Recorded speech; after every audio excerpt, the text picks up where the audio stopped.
कर्मचारी, पत्रकार मित्रांनो, खरं तर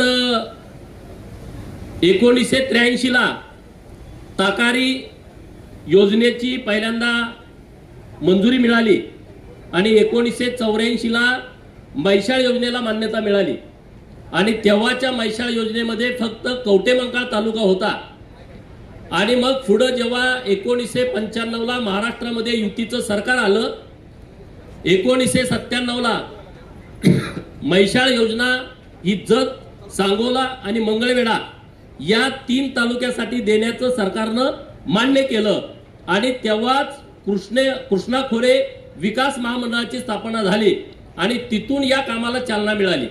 कारण 83-84 ला जरी ही योजना सुरू झाली असली तरी म्हणावा असा निधी या योजनेला मिळाला नाही आणि त्यामुळे दुष्काळी तालुक्याच्या नजरा या योजना कधी पूर्ण होतील किंवा या योजना होणार की नाही होणार अशी लोकांच्या मनामध्ये साशंकता होती। जेव्हा 97 ला या योजनेला मोठ्या प्रमाणात निधी दिला तेव्हा प्रचंड मोठ्या प्रमाणात टेंबूचा असेल, ताकारीचा असेल, मैशाळचा असेल, उरमोडीचा असेल, ह्या सगळ्या कामांची सुरुवात झाली आणि आता जत तालुक्यामध्ये पाणी येणार अशी लोकांना आशा लागून राहिली। त्या काळातल्या सगळ्या लोकप्रतिनिधींनी यासाठी प्रयत्न केलाय। परत 99 ला सरकार गेलं, 99 नंतर 2004 पर्यंत निधीच मिळाला नाही आणि म्हणून मग परत तेव्हा 2004 ला एक मोठा दुष्काळ पडला। दुष्काळ पडल्याच्या नंतर लोकांची आंदोलन सुरू झाली आणि तेव्हा राज्याचे जे राज्यपाल होते, राज्यपाल महोदयांनी दौरा इकडचा चालू केला आणि मग त्यांनी टंचाईतून या योजनेला निधी द्यावा अशा पद्धतीचा प्रयत्न केला आणि मग 2004 नंतर टंचाईतून या योजनेला निधी मिळाला। 2013च्या एंडला आणि 14च्या पूर्व भागामध्ये जत तालुक्यात पहिल्यांदा पाणी गेलं आणि लोकांच्या आशा पल्लवित झाल्या। साहेब, मला 2-3 गोष्टी आपल्या कानावरती घालायच्या आहेत। जत तालुक्यामध्ये मैशाळ योजना ज्या भागामध्ये आहे ते 60 गावं या योजनेमध्ये प्रभावित आहेत। या योजनेचा लाभ 60 गावातल्या लोकांना होतोय। जवळपास 22,550 हेक्टर, आकडा मागे पुढे थोडाफार असू शकतो, 22,550 हेक्टर साठी ही योजना मंजूर केलेली आहे। आता मागे दुष्काळाची परिस्थिती होती तेव्हा मी सातत्यानं आपल्या सगळ्या जलसंपदा खात्याच्या अधिकाऱ्यांशी बोलत होतो। 350-400 न कुसेक्सनं पाणी सोडलं तरच या लोकांना पाणी मिळू शकतं, परंतु 350-400 न पाणी मिळत नाही। 250-350 पर्यंतच पाणी मिळतंय। 250 न जर पाणी मिळालं, लोकांची इतकी मारामारी सुरू होते, आमच्याकडे पाणी सोडा, आमच्याकडे पाणी सोडा, मग कोणीतरी कॅनल फोडतं, मग कोणीतरी अधिकाऱ्यांशी हुज्जत घालतं आणि वातावरण प्रचंड दूषित होऊन जातं। पलीकडे मंगळवेढ्याच्या लोकांची मागणी असते, परत इकडे सांगोल्याच्या लोकांची मागणी असते आणि मग माझ्या हे लक्षात आलं 350-400 कुसेक्सनं पाणी दिल्याच्या नंतर 22,550 हेक्टरला पाणी मिळू शकतं आणि मग नव्यानं जी योजना आली सुधारित विस्तारित मैशाळ योजना ही तर 28,000 हेक्टर क्षेत्रफळासाठी केलेले आहे, क्षेत्रासाठी, आणि हे 65 गाव आहेत। माझी तुमच्याकडे हीच मागणी आहे, मी मागेही सातत्यानं मागणी केली, जर 350-400 कुसेक्सनं पाणी दिलं तर 22,500 हेक्टरला पाणी मिळू शकतं। हे तर 28,500 हेक्टर क्षेत्र आहे आणि मग या क्षेत्राला 125-125च्या 2 लाईन आपण देतोय, 250 कुसेक्सनं पाणी मिळणार नाही आणि म्हणून माझी विनंती आपल्याकडे आहे की मी सातत्यानं लावून धरली आणि तुम्ही त्याला खूप चांगल्या पद्धतीने सकारात्मकतेने बघितलेलं आहे, अधिकारी पण सगळे आहेत। 3री लाईन तुम्ही टाकली तरच विस्तारित मैशाळच्या सगळ्या लोकांना त्याचा फायदा होऊ शकतो, नाहीतर पाणी तुम्ही जेव्हा चालू कराल तेव्हा पाणी हे सगळ्या लोकांना मिळणार नाही।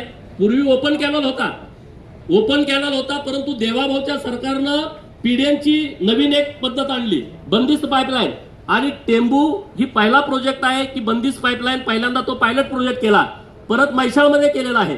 आता या पीडीएन मुळे खूप चांगल्या पद्धतीने काम करता येतंय। सुधारित विस्तार मैशाळ योजनेची डिझाईन खूप अधिकाऱ्यांनी चांगली केली आहे, कारण डायरेक्ट तलावात पण पाणी सोडता येतंय आणि ओढापात्रात नालापात्रात पण पाणी सोडता येतंय।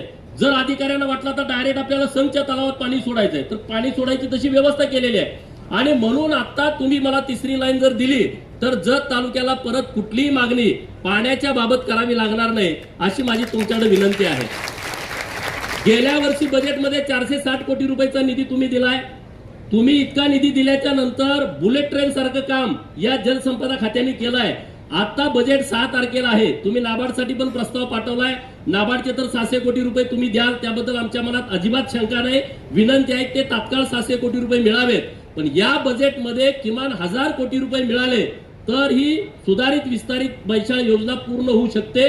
कुठलंही काम थांबणार नाही अशी मागणी आपल्याकडे आहे की या बजेटमध्ये 6 तारखेला जे आता आपलं अर्थसंकल्पीय बजेट आहे त्या बजेटमध्ये तुम्ही आम्हाला मोठ्या प्रमाणामध्ये पैसे द्यावेत.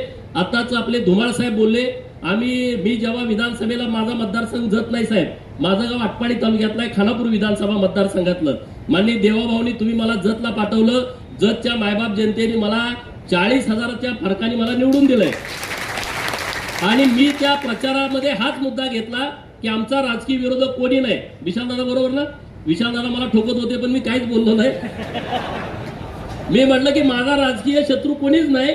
माझा नंबर 1चा शत्रू आहे इथला दुष्काळ, नंबर 2चा शत्रू आहे इथल्या माझ्या ताईच्या हातातला उसाचा कोयता आणि नंबर 3चा शत्रू आहे इथली बेरोजगारी. आता 2 विषय तुमच्या हातामध्ये आहेत. दुष्काळाचा भूतकाळ तुम्ही आणि देवाभाऊ करू शकता, ही क्षमता, ही ताकद, ही भावना तुमच्यामध्ये आहे. आणि जेव्हा आमच्याकडे पाणी येईल, कारण जत सांगली जिल्ह्यातला सर्वात मोठा म्हणजे महाराष्ट्रातला जो मोठा तालुका आहे, 2,82,000 हेक्टर क्षेत्र जत तालुक्याला आहे. आमच्या पृथ्वीराज बाबांनी पलूस तालुका जेव्हा निर्माण केला, पलूस तालुक्याचं क्षेत्र आहे 38,000 हेक्टर फक्त आणि आमचं आहे 2,82,000 हेक्टर. एका शेतकऱ्याला किमान 5 एकरापासून 100 एकरापर्यंत जमीन आहे. ज्या दिवशी तुम्ही पाणी जत तालुक्यात सोडाल, एक पण आमची ताई हातात कोयता घेणार नाही, स्वतःच्या शेतामध्ये राबेल आणि इतकं मोठं पुण्याचं काम तुम्हाला मिळेल साहेब. आणि ते तुम्ही आता चांगल्या पद्धतीने करताय. त्यामुळे आम्हाला लागणारा सगळा निधी द्या. आता माननीय धुमाळ साहेबांनी घोषणा केली, आम्ही पण सांगत होतो लोकांना, पण लोकांना विश्वास नव्हता की पाणी येणार की नाही, येणार की नाही, येणार की नाही. आता सगळ्या माळाला पाईपलाईनचं काम सुरू आहे. आता पंप हाऊस टप्पा क्रमांक 1चं काम मला वाटतं 95% पूर्ण झालंय. आज तुमच्या हस्ते बोगद्याचं काम पूर्ण झालंय. आज ऐतिहासिक क्षण आहे. जतला जाणारा जो बोगदा आहे त्याचं लास्टचं ब्लास्टिंग हे तुमच्या हातातलं झालेलं आहे. हे पुण्याचं काम, हे पवित्र काम आजच्या दिवशी आपल्या शुभ हस्ते झालंय. मी जत तालुक्यातल्या लोकांच्या वतीनं तुमचं मनापासून आभार व्यक्त करतो. टप्पा क्रमांक 2 आणि टप्पा क्रमांक 3चं काम करायच्या सूचना यांनी दिलेल्या आहेत. येळदरीमध्ये आता तिथलंही काम जोरात सुरू आहे आणि 2च्या लाईन तिथून जाणार आहेत सब लाईन, त्याचंही काम मोठ्या प्रमाणात सुरू आहे. माझी दुसरी मागणी आहे, डिसेंबर 2026च्या महिन्यामध्ये संघच्या तलावात पाणी सोडायची योजना आपल्या अधिकारी वर्गाने केलेली आहे. संघच्या तलावात पाणी सोडत असताना कोळगिरी लाईनला सुद्धा जे तलाव आहेत, म्हणजे एकूण 18 तलावामध्ये पाणी जाणार आहे डिसेंबर महिन्यापर्यंत. हे पण तुम्हाला सगळ्यांना माहित असू द्या. आता तुम्ही संघच्या तलावात पाणी गेलं तर ते ऑटोमॅटिक बॉर्डर पर्यंत जाते, कारण संघ तलावाला 2 कालवे आहेत, एक उजवा आहे एक डावा आहे. उजवा कालवा 2.5 किलोमीटरचा आहे, पण डावा कालवा शेवटच्या बॉर्डर पर्यंत म्हणजे सुसलात पर्यंत आहे, सोनलगी पर्यंत आहे. आणि त्याचं तुम्ही आता दुसरं एक 55 कोटीचं काम पण धरलंय. जो तुमचा जुना कालवा आहे तो दुरुस्त करण्याचा काम पण तुम्ही हातामध्ये घेतलेला आहे. तर या तिथं बोर नदी लागते.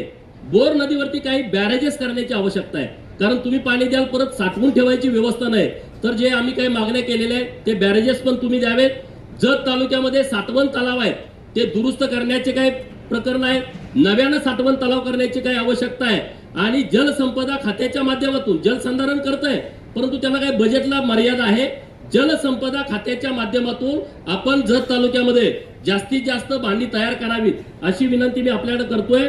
माननीय देवाभाऊंचं आणि राधाकृष्ण विखे पाटील साहेबांचं मी मनापासून आभार व्यक्त करतो की गेले 30-35 वर्ष लोक पाणी येणार की नाही येणार इथून सुरुवात झालेली, आज त्यांच्या शेतामध्ये नदीचं पाणी फिरतंय. आमच्या सगळ्या माय मावल्या इकडं नदीवरती येऊन ओटी भरायच्या हळदी कुंकवानं, खाना नारळानं. आज आमच्याच ओढ्या पात्रामध्ये, आमच्याच नाल्यामध्ये आम्हाला कृष्णाबाईची ओटी भरायची संधी मिळते आणि ते पुण्याचं काम आपल्या सरकारच्या माध्यमातून झालेलं आहे. मागं केंद्र सरकारनं पण खूप पैसे दिले. मला वाटते 823 कोटी केंद्र सरकारनं आणि 1835 कोटी राज्य सरकारनं, तेव्हाही योजना पूर्ण झाली देवाभाऊ मुख्यमंत्री असताना. असे मोठं काम हे आपल्या महायुतीच्या सरकारमध्ये झालेलं आहे.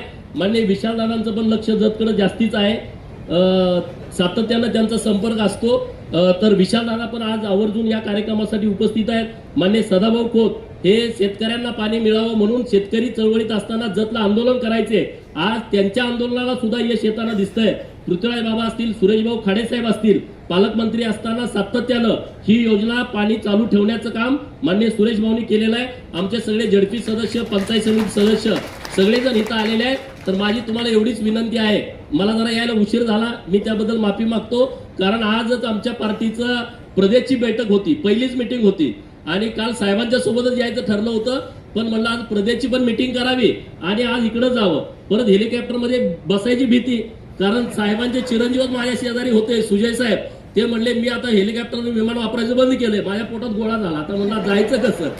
तर म्हणलं आता जतला पाणी येणार आहे आणि जलसंपदा खात्याचे मंत्री साहेब येणार आहेत. त्यामुळं जतसाठी मागं बघायचं नाही, वाटल ते झालं तरी जतला पाणी पोहोचवल्याशिवाय आपण राहायचं नाही, या भावनेतून आम्ही आलोय.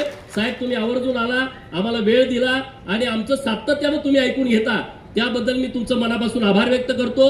अधिकाऱ्यांचं, कर्मचाऱ्यांचं मनापासून आभार व्यक्त करतोय. खूप चांगल्या पद्धतीनं ते काम करतायत. कॉन्ट्रॅक्टरचा आभार आणि पत्रकार मित्रांनी तुम्ही इतक्या मोठ्या संख्येने आला, धन्यवाद.